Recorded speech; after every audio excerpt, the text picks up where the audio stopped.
थोड़ा यूफोरिक हो जाएगा या थोड़ा एनेस्थीसिया उसमें डेवलप होना शुरू हो जाएगा. So that those were the procedures. फिर 1846 के around ether was used in surgical procedures. Ether, as you all know, chemistry पढ़ के आए हैं, this is an organic compound. और बेसिकली वो करता क्या है, वो सिडेशन कॉज करता है और यूफोरिया कॉज करता है. जब पेशेंट में सिडेशन और यूफोरिया कॉज होगा तो नेचुरली उसकी पेन सेंसेशंस जो है वो थोड़ी डल हो जाती हैं. So this was before the discovery of proper medicines of pharmacology, right? Now next we are going to talk about what are the neurophysiological components of general anesthesia, and all the combination of this neurophysiological components is going to lead to the definition of general anesthesia. If somebody asks you to how to define general anesthesia, तो ये जितने points इस वक्त आपको screen पे नजर आ रहे हैं, all you have to do is sum them up into a sentence. आप कहोगे कि the combination of analgesia, amnesia, loss of consciousness and inhibition of sensory reflexes is called general anesthesia. ठीक है, या induction of drug which leads to all these components. तो हम बात क्या कर रहे हैं कि ये वो एस्पेक्ट्स हैं जो आपके न्यूरोनल सिस्टम में या बॉडी के फिजियोलॉजिकल स्टेट में अकर करते हैं after you take general anesthesia. So what are the targets of general anesthesia or what are the components of general anesthesia? तो उसमें हम कहेंगे कि analgesia, as the name indicate, N means absence, analgesia mean pain. So analgesia is absence of pain, amnesia is absence of memory. आप क्या करोगे after giving you general anaesthetic, जो भी पेशेंट के साथ प्रोसीजर होगा, patient is not going to have any memory of that time period, तो that is your amnesia. मैं ये टर्म्स इसलिए बार बार रिवाइज कर रही होती हूँ because many of you have forgotten और सिरे से you don't know what do these words mean. So जब तक आपको इन वर्ड्स की वोकैबुलरी समझ में नहीं आएगी, you won't be able to understand what I am talking about. तो try to focus on the vocabulary और साथ साथ बुक पे लिख भी लेंगे कि इस वर्ड का एक्चुअली क्या मतलब है. थर्डली क्या है जी, loss of consciousness. Loss of consciousness is a component of general anaesthesia. जबकि हमारा लेमन कॉन्सेप्ट जो है जनरल पॉपुलेशन का, वो ये है कि शायद loss of consciousness he actually जो है वो एनेस्थीसिया है, which is not exactly the case. ठीक है, इट्स नॉट जस्ट दैट कि हम कहें कि अगर पेशेंट की कॉन्शियसनेस चली गई है तो हम कहें कि एनेस्थीसिया है, बल्कि अगर सिर्फ एनाल्जेसिया है, it is also component of general anaesthesia. अगर सिर्फ एमनीसिया है, it's also component of general anaesthesia. Then loss of consciousness, inhibition of your sensory and autonomic reflexes. अब आपको अगर आइडिया हो कि बॉडी में कितने ज़्यादा सेंसरी रिफ्लेक्सेस हैं, कौन से ऑटोनॉमिक रिफ्लेक्सेस हैं जो ऑटोनमस कंट्रोल में होते हैं, आपका कॉर्नियल रिफ्लेक्स है, आपका लेरिंजियल रिफ्लेक्स है, गैग रिफ्लेक्स है, इसके अलावा आपके मोटर फंक्शंस के जितने रिफ्लेक्सेस हैं वो आपके सेंसरी रिफ्लेक्सेस में आते हैं. तो ये सारे रिफ्लेक्सेस जो हैं they are going to be absent या they can be absent, depend करता है कि क्या एक्सटेंट है आपके एनेस्थीसिया का या क्या डेप्थ है आपके एनेस्थीसिया की. And lastly is the component of skeletal muscle relaxation. जो आपकी बॉडी के स्केलेटल मसल्स हैं वो रिलैक्स हो जाएंगे, which means your body is going to be limp. ठीक है, बिल्कुल फ्लैसिड हो जाएगी बॉडी, रिलैक्स स्टेट में चली जाएगी, जिससे हमें पता चलता है कि पेशेंट में एनेस्थीसिया आ गया. Now what you people have to focus on is कि इट्स नॉट नेसेसरी कि ये सारे कंपोनेंट्स जो हैं वो किसी भी जनरल एनेस्थेटिक की प्रॉपर्टी में मौजूद हों. हम आगे जनरल एनेस्थेटिक्स पढ़ेंगे, हर डिफरेंट ड्रग्स पढ़ेंगे, तो आपने ये बात अभी से जहन में बिठा लेनी है that each of the drug has some of these properties. किसी ड्रग में एनाल्जेसिया होगा, किसी ड्रग से एमनीसिया होगा, कोई ड्रग सिर्फ लॉस ऑफ कॉन्शियसनेस के लिए रिस्पॉन्सिबल होगी, कोई सिर्फ सेंसरी ऑटोनॉमिक रिफ्लेक्सेस पे एक्ट करेगी, and some of them will just be responsible for your skeletal muscle relaxation. हम जब इन सब स्टेजेस को कंबाइन करेंगे तो then we are going to talk about the general anaesthesia, जो कि हमारा लेमन बात करता है. जो हम किसी भी जनरल, आप कार्डिक सर्जरी की बात करो या किसी भी बड़ी सर्जरी की बात करो, तो उस वक्त जो एनेस्थीसिया की जो स्टेट हम डेवलप करते हैं वो basically combination of many anaesthetics होती है. हम उन डिफरेंट ड्रग्स जो हैं उनकी इंडिविजुअल प्रॉपर्टीज जो है उनको लेके एक बैलेंस स्टेट ऑफ एनेस्थीसिया जो है वो अचीव करते हैं, जिसके थ्रू फिर हम सर्जिकल प्रोसीजर को ईजिली कैरी आउट कर सकते हैं. Is that clear? I hope I'm clear. Components of anesthesia हमने discuss कर लिए. Next we are going to talk about what is the mechanism of action of general anesthesia या general anesthetics. जब मैं बात करती हूँ mechanism of action की, तो आपको पीछे जाना होगा अपने different drugs के mechanisms के अंदर. अगर आप ANS की बात करो या अगर आप CNS के start में बात करें, तो we must have told you differently कि we have very different types of neurotransmitters, जिसमें आपके inhibitory neurotransmitters भी होते हैं, जिसमें आपके excitatory neurotransmitters भी होते हैं. If you remember when I taught you anti-Parkinson drugs, तो I told you कि पार्किंसनिज्म में हमारा क्या रीजन क्या था, गाबार्जिक डोमिनेशन हो रही थी, ठीक है। और गाबा हमने बात की थी कि that was an inhibitory neurotransmitter. हम यूनिवर्सली बात करते हैं तो GABA and glycine are called universal inhibitory neurotransmitters, whereas NMDA and glutamate are called excitatory neurotransmitters। ये एक जनरल सी बात है। और इसके अलावा जनरल न्यूरोट्रांसमीटर्स कुछ ऐसे हैं जो डिफरेंट एरियाज में डिफरेंट रोल प्ले कर रहे होते हैं। जैसे मैंने डोपामीन की बात की थी कि dopamine certain areas of CNS में एक्साइटेटरी इन नेचर होता है और कुछ एरियाज ऑफ CNS में वो इनहिबिटरी इन नेचर होता है। हम जब एनेस्थीसिया प्रोड्यूस कर रहे हैं, और मैंने एक और बात आपसे प्रीवियस लेक्चर्स में कही थी कि अगर आप CNS के जनरल टॉपिक्स को क्लासिफाई करना शुरू करो तो आप देखोगे कुछ डिजीजेज या कुछ टॉपिक्स जो हैं उसमें हम CNS की एक्साइटेशन से डील कर रहे हैं और कुछ टॉपिक्स में हम CNS की इनहिबिशन से डील कर रहे हैं। जब हम CNS डिसऑर्डर्स पढ़ते हैं तो उसमें हम देखते हैं कि साइकोसिस हो गया या एपिलेप्सी हो गया, वो ओवर एक्टिविटी ऑफ ब्रेन की वजह से हो रहे थे। जबकि अगर हम पार्किंसंस की बात करें, डिप्रेशन की बात करें, तो वो अंडर एक्टिविटी ऑफ CNS की वजह से हो रहे थे। और नेचुरली जो भी पॉजिटिव रीजन है आपकी डिजीज का, हम मेडिकली फार्माकोलॉजिकली उसको अपोज करने की या रिवर्स करने की कोशिश करते हैं। Which brings us to the point कि क्योंकि पार्किंसन जो है वो बॉडी के इनहिबिटरी प्रोसेसेस की वजह से हो रहा था, तो हम उसको डोपामीन दे के एक्साइटेशन एनहांस करेंगे। सिमिलरली अगर एपिलेप्सी जो है वो एक्साइटेशन की वजह से हो रहा था, तो हम एंटी एपिलेप्टिक्स देकर उन सारे प्रोसीजर्स को, उन सारे चैनल्स को ब्लॉक कर रहे थे। साइकोसिस जो है वो बॉडी में ओवर एक्टिविटी की वजह से हो रहा था, तो वहाँ पे हम डोपामिनर्जिक ब्लॉकर्स देके एक्साइटेशन को ब्लॉक कर रहे थे।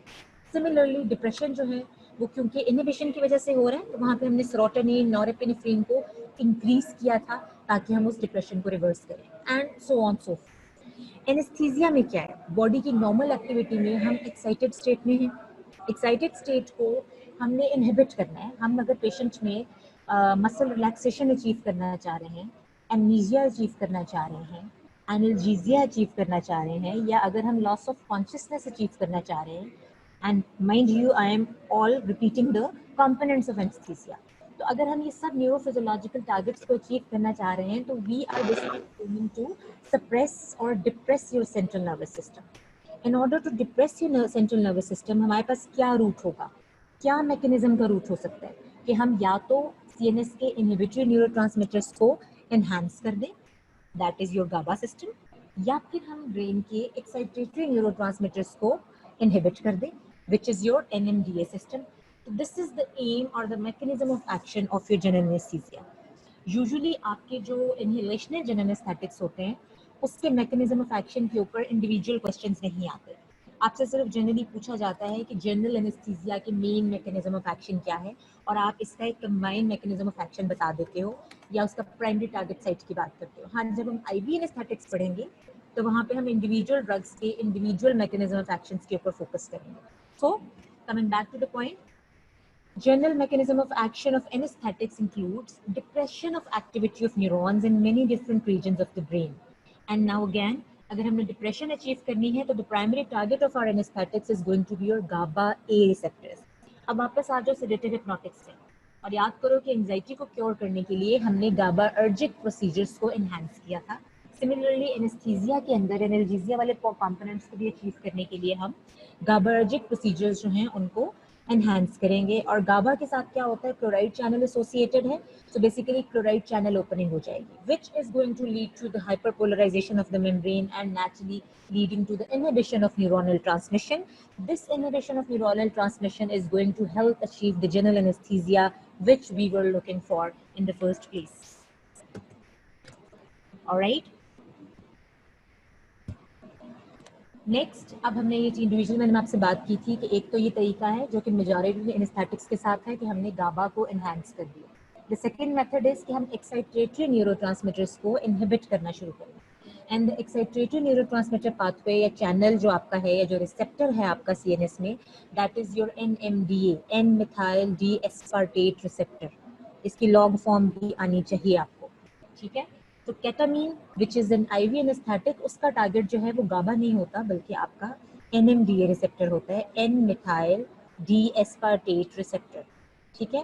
Inhaled anesthetics also cause membrane hyperpolarization via activation of your potassium channels. Now you see the basic procedures are same.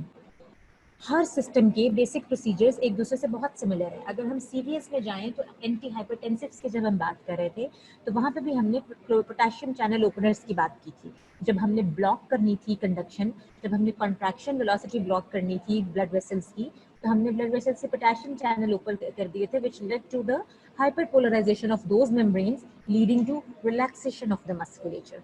Similarly अगर हम पोटेशियम चैनल्स ऑफ सीएनएस को ब्लॉक करेंगे तो हाइपरपोलराइजेशन हो जाएगी न्यूरोनल ट्रांसमिशन की, और न्यूरोनल ट्रांसमिशन जो है वो ब्लॉक हो जाएगी.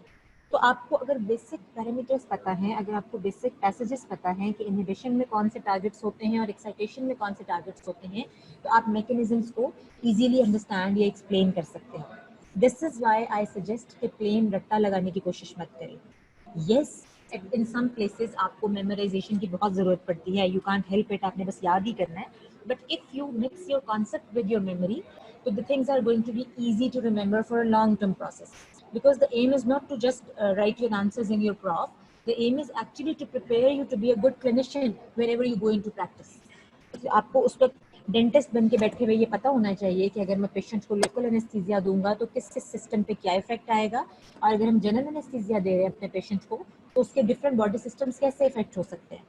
पता चले कार्डिक पेशेंट हो, आप उसको वो एनेस्थेटिक दे दो जो सीवीएस को एनहांस कर देता है या सीवीएस में एरिथमिया कॉज कर देता है, या आपका कोई इसी तरह सीएनएस का कोई डिजीज पेशेंट को चल रहा हो और आप उसको एनेस्थेटिक दे दो जो सीएनएस के फंक्शन को अफेक्ट कर रहा होता है. तो you are supposed to know the individual properties of your general anaesthetics and you are supposed to know how these things work. Pharmacology forms the basis of your medicine and medicine forms the basis of your general practice, right? Now another complicated topic which is called stages of anesthesia. I'm repeating this कि पहले हमने जो पढ़ा है that was your components of general anesthesia, and now I'm talking about stages of general anesthesia. यहाँ पे थोड़ा सा प्रॉब्लम है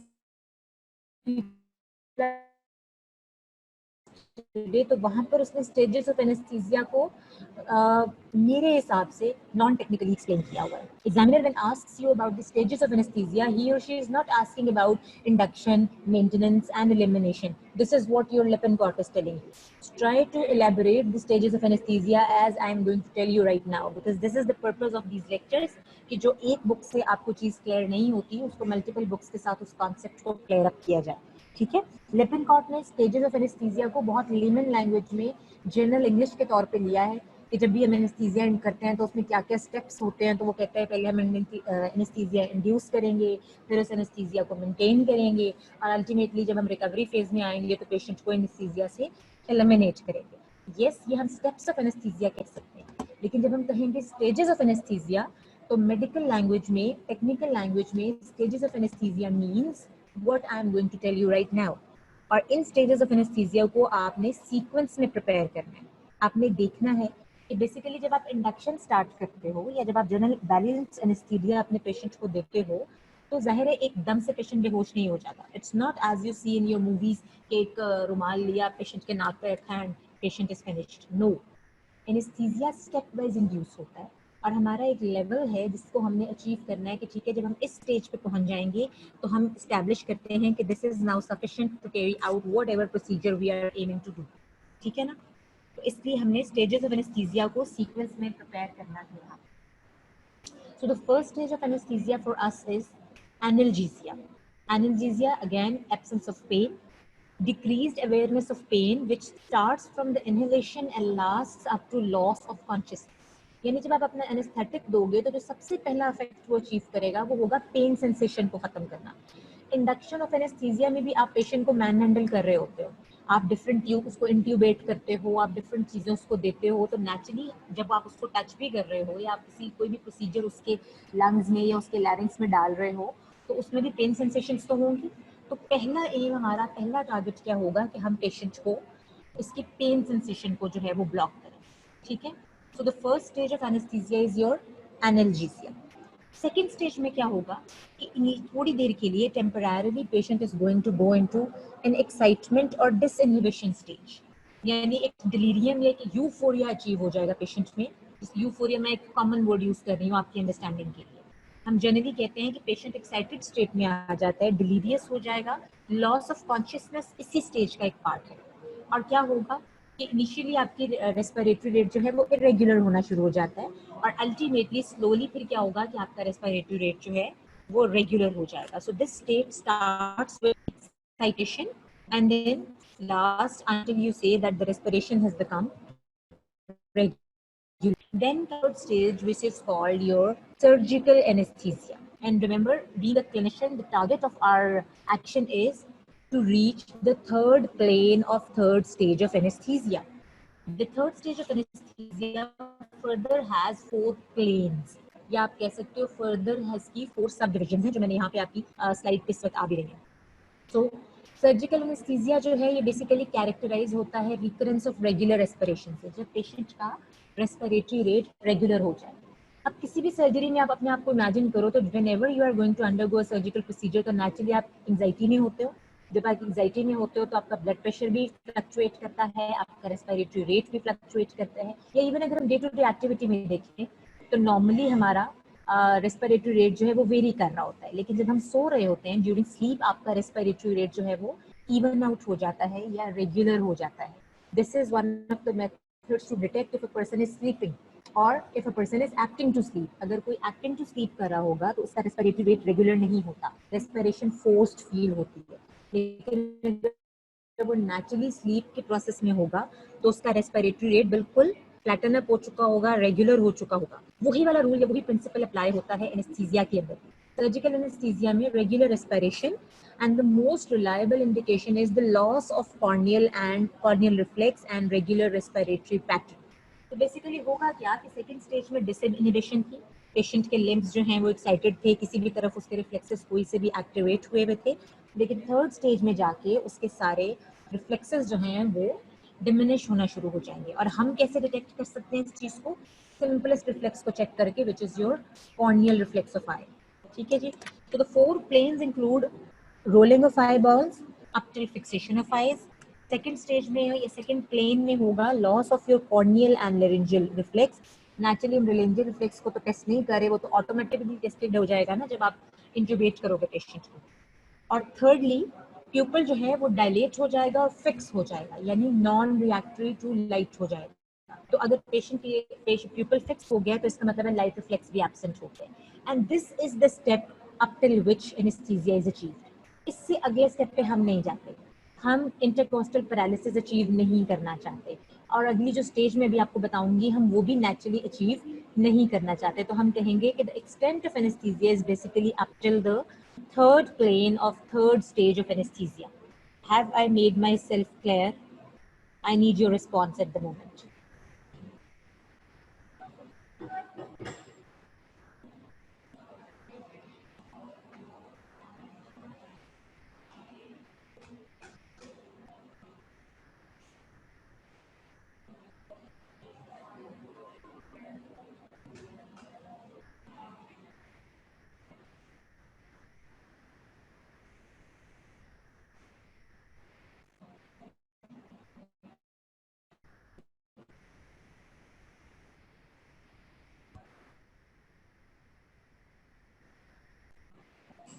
ओके, सो आई अज्यूम कि कुछ ना कुछ तो आइडिया हो गया है कि जब आप उसके साथ मेंशन कर लो ताकि पता हो कि आपने इस टॉपिक में बुक से किस तरह से इसको प्रिपेयर करना है. Alright,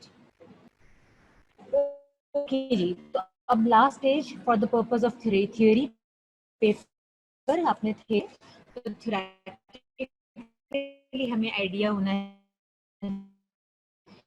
fourth stage of anaesthesia कौन सी है. The fourth is basically your medullary depression. ये आपने सेडेटिव हिप्नोटिक्स में भी पढ़ी होगी, ठीक है, और वहां पर भी हमने यही बात की थी कि सेडेशन करते हुए हमने मेडुलरी डिप्रेशन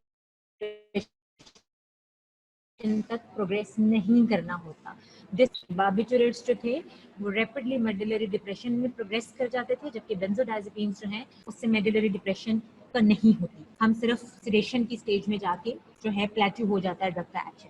मैं आपको दूसरे टॉपिक का रेफरेंस इसलिए देती हूँ बच्चे कि आपको आइडिया हो जाए कि all the concepts are interconnected to each other.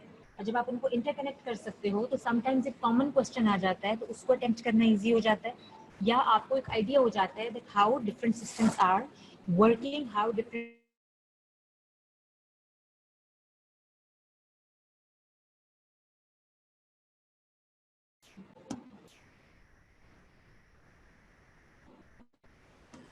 Okay, ji. Sorry we lost the connection for quite a long time, but that was a very unintended. Okay, so we have already talked about the stages of anesthesia as well as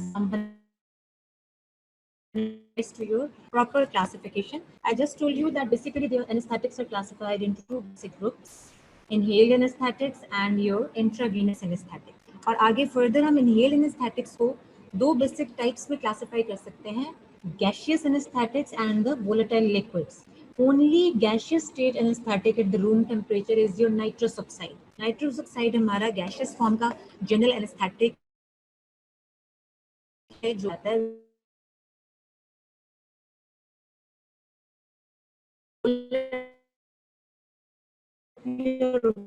very familiar with the volatile liquids basically क्या होते हैं. So the volatile liquid general anesthetics include your halothane, enflurane, isoflurane, desflurane, sevoflurane and your methoxyflurane. At least आपको 4 names आने चाहिए और आगे मैं आपको साथ साथ बताती जाऊंगी कि इसमें कौन सी इंडिविजुअल प्रॉपर्टी किस एनेस्थेटिक की है जिससे रिगार्डिंग आपको एमसीक्यू क्वेश्चन आ सकता है, तो वो भी आपने उसके साथ याद रखनी है, राइट?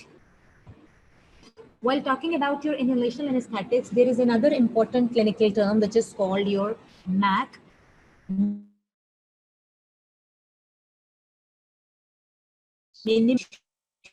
या हम इसको सिंपली मिनिमम एल्वियोलर कॉन्सेंट्रेशन ही कहते हैं. Now what is actually MAC? MAC को अंडरस्टैंड करने के लिए we'll have to go back to the first topic of your pharmacology, that was your general pharma and your pharmacokinetics. और जब हमने pharmacokinetics पढ़े थे तो वहाँ पे हमने एक कॉन्सेप्ट पढ़ा था पोटेंसी के बारे में, पोटेंसी और एफिकेसी, एंड आई गेस मैंने ही ये टॉपिक आप लोगों को भी कवर करवाया था. तो इफ़ यू रिमेंबर तो हम बात करते थे जब जनरली ड्रग्स की पोटेंसी की, तो हम कह रहे थे कि the amount of drug required to produce 50% of your maximal effect, desired effect या एनी डिजायर्ड इफेक्ट, दो तीन तरह की डेफिनेशंस थी. और उसके बाद हमने डिटरमिन किया था कि lesser the value of that potency, more potent would be your drug. Lesser the amount of drug which is required to produce your desired effect, more will be the potency and vice versa. अगर हम कहेंगे कि drug की ज्यादा concentration required है 50% of maximal effect produce करने के लिए, तो इसका मतलब है कि ड्रग जो है वो लेस पोटेंट है. उसी कॉन्सेप्ट को अगर हम जनरल एनेस्थेटिक्स के अंदर लाकर इम्प्लांट करें तो हम कहेंगे कि MAC is the concentration of your inspired gas that result in immobility in 50% of statement बहुत टफ लगती है, लेकिन अगर हम इसको डिकोड करें या सिंप्लीफाई करें तो ये बिल्कुल उसी की बात हो रही है जो आप पहले पढ़ के आए हो. अब हम इसको डिकोड करने लगे हैं. आप जरा देखो, MAC is the concentration of your inspired gas, ये एग्जैक्टली बुक की डेफिनेशन है, that results in immobility of 50% of patients. Immobility का मतलब क्या है यहाँ पर? एनेस्थीसिया. तो हम कह रहे हैं कि मैक बेसिकली इंस्पायर्ड गैस वो कॉन्सेंट्रेशन है जिसके ऊपर 50% ऑफ पॉपुलेशन के अंदर एनेस्थीसिया अचीव हो जाएगा. When it goes to a noxious stimuli, noxious stimuli क्या होता है? पेनफुल स्टिमुलस को हम कहते हैं. तो यानी अगर आपके पास 100 लोग बैठे हैं, 100 सब्जेक्ट्स हैं, तो 10 इसकी मिनिमम एल्वियोलर कॉन्सेंट्रेशन है. We have already talked about the fact कि किसी भी ड्रग को जब हम उसके एक्शन को डिटरमिन करते हैं तो हम उसके स्टूडेंट्स हमारे सामने बैठे हैं, तो बाय द टाइम 99 स्टूडेंट्स में उस ड्रग का इफेक्ट आएगा तो शुरू वालों में तो उसके एडवर्स इफेक्ट्स आना शुरू हो जाएंगे. तो हम about 50% पॉपुलेशन में इफेक्ट आ जाता है. In order to avoid the adverse effect या toxic effects of that drug. By the way, side effects, adverse effects, toxic effects, these are the words for the same things as far as you people are concerned. हम high level पे पढ़ें तो हम इनमें differences को distinguish करते हैं, लेकिन आप लोगों के लिए ये तीनों एक ही बात के दूसरा, हम अनडिजायर्ड इफेक्ट्स कह दें, हम टॉक्सिक इफेक्ट्स कह दें, तो इन सब बातों का मतलब यही है कि हम उन अनडिजायर्ड इफेक्ट्स की बात करते हैं. ठीक है जी. So in a steady static in the brain,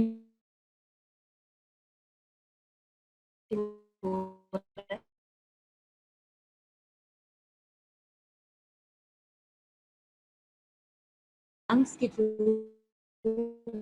gas को इनहेल करवा रहे हैं। और अब वो वाटर वेपर्स कह लो या वो लिक्विड वेपर्स कह लो, वो वेपर्स जो है उनका एक सर्टेन पार्शियल प्रेशर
जब अब 70 की खजूर है।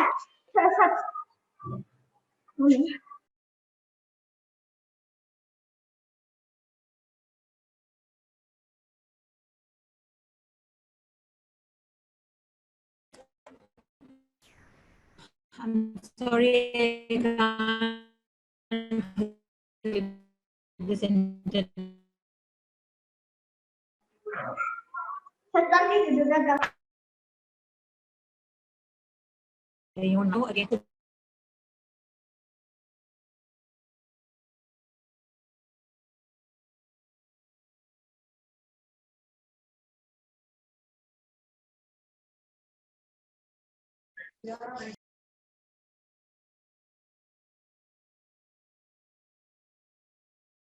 और जितनी मैथ की वैल्यू कम होगी, यानी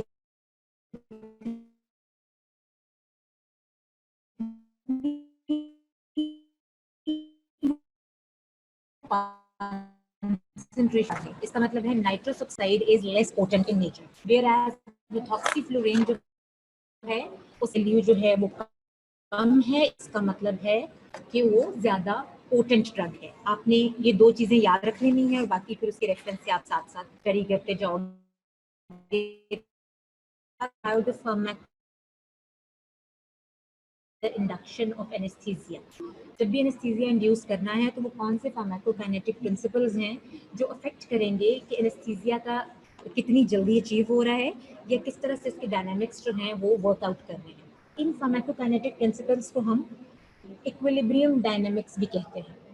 हम ये डिसाइड करते हैं बेसिकली कि हमने पहले भी बात की कि एनेस्थीसिया अचीव करने के लिए नॉर्मल इक्विलिब्रियम स्टेट में आपकी एल्वियोलर गैस कॉन्सेंट्रेशन और आपकी सेरेब्रम गैस कॉन्सेंट्रेशन, यानी जो आपकी कॉन्सेंट्रेशन है, वो एक दूसरे से इक्विलिब्रेट करनी चाहिए, वो एक दूसरे के बराबर होनी चाहिए। अब हम ये देखेंगे वो कौन से फैक्टर्स हैं या वो कौन से प्रिंसिपल्स हैं या वो कौन सी प्रॉपर्टीज हैं आपकी गैसेस की which are going to affect the rate at which we achieve the anaesthesia. अब इस चीजें तो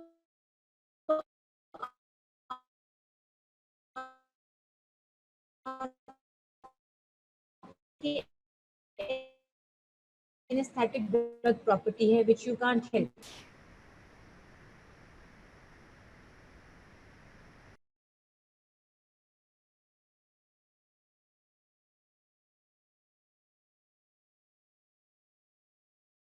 कौन ड्रग चीजें इंड्यूस कर रहा है,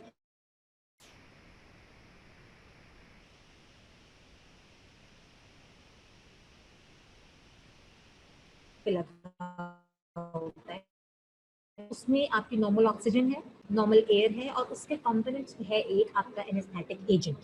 अब ये बात डिसाइड करती है या डिपेंड करती है कि इंडक्शन ऑफ एनेस्थीसिया कितनी जल्दी होगा इस चीज पे कि जो एयर आपका पेशेंट ब्रीद इन कर रहा है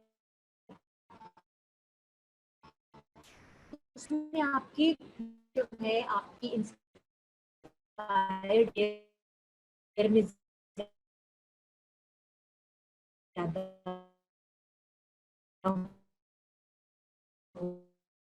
होगा।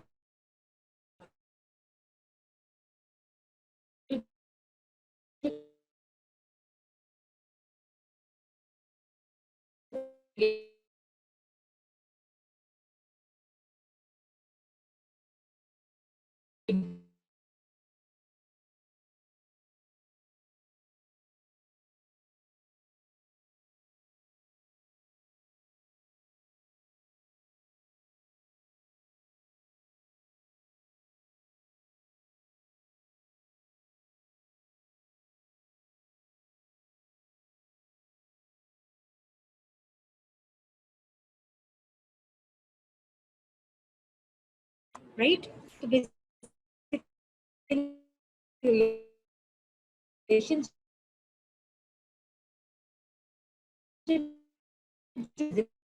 में पढ़ के आए हैं ये solubility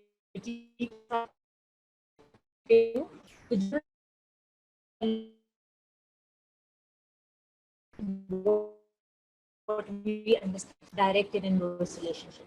So पहला पैरामीटर आता है inspired gas partial pressure. ये partial pressure of your gas in your inspired air. Greater the partial pressure of gas in your inspired air, greater relation. ये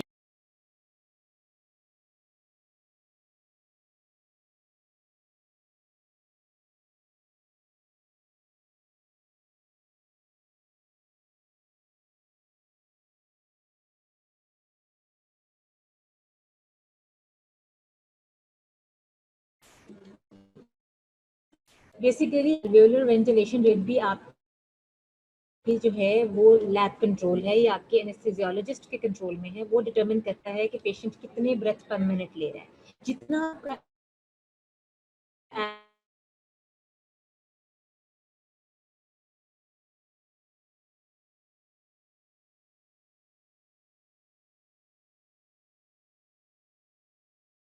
आपका एल्वेओलर पार्शियल प्रेशर उतनी ही स्पीड से develop होगा, उतनी ही जल्दी ज्यादा होगा। बेसिकली क्या होगा कि कनेक्शन ज्यादा हो रहा है आपके एल्वेओलाई का आपकी इंस्पायर्ड एयर के साथ, इसलिए जितना आप कहोगे कि मीटर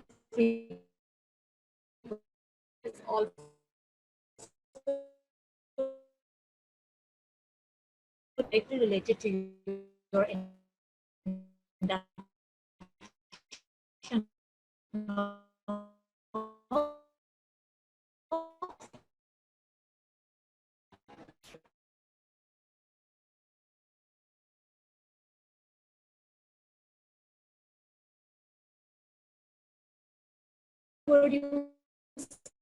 कर रही हूँ मैं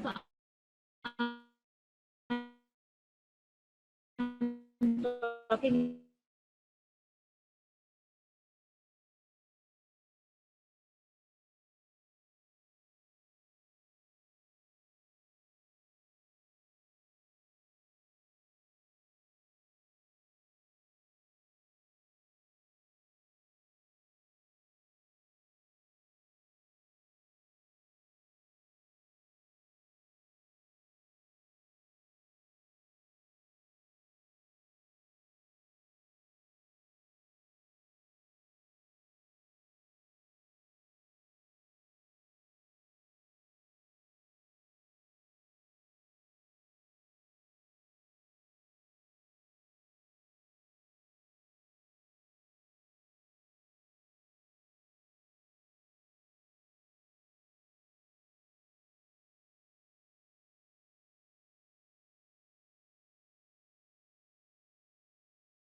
और 2 minute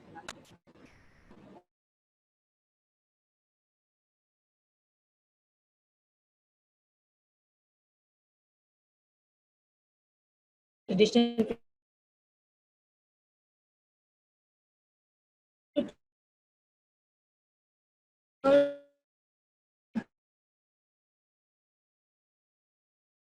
point in equilibrium is your drug,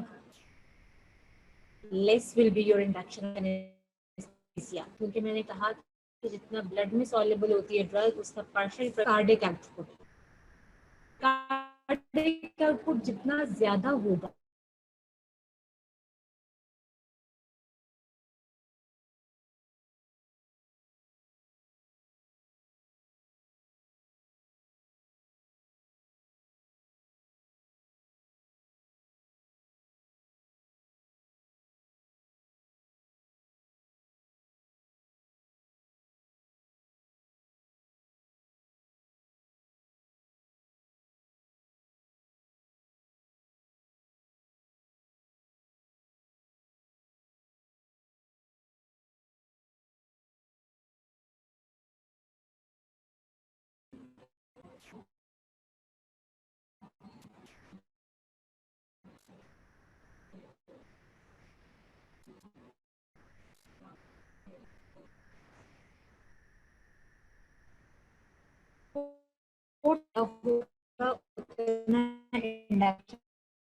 of anesthesia slow.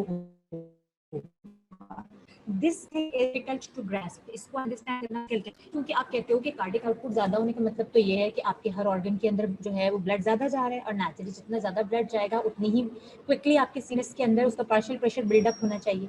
But the fact of the matter is कि बेसिकली सिर्फ सीएनएस के अंदर ही जो है आपका कार्डिक आउटपुट ज़्यादा नहीं होता, बल्कि कार्डिक आउटपुट की वजह से आपकी पूरी बॉडी के अंदर सर्कुलेशन ज़्यादा हो जाती है. तो ठीक है कि आपका पैरेलल जो है इंक्रीज इन कार्डिक आउटपुट के थ्रू सीएनएस में ड्रग रीचिंग कैपेसिटी ज़्यादा हो जाएगी, बट उसकी पैरेलल बाकी बॉडी का भी टेकअप ऑफ ड्रग जो है वो ज़्यादा हो जाएगा.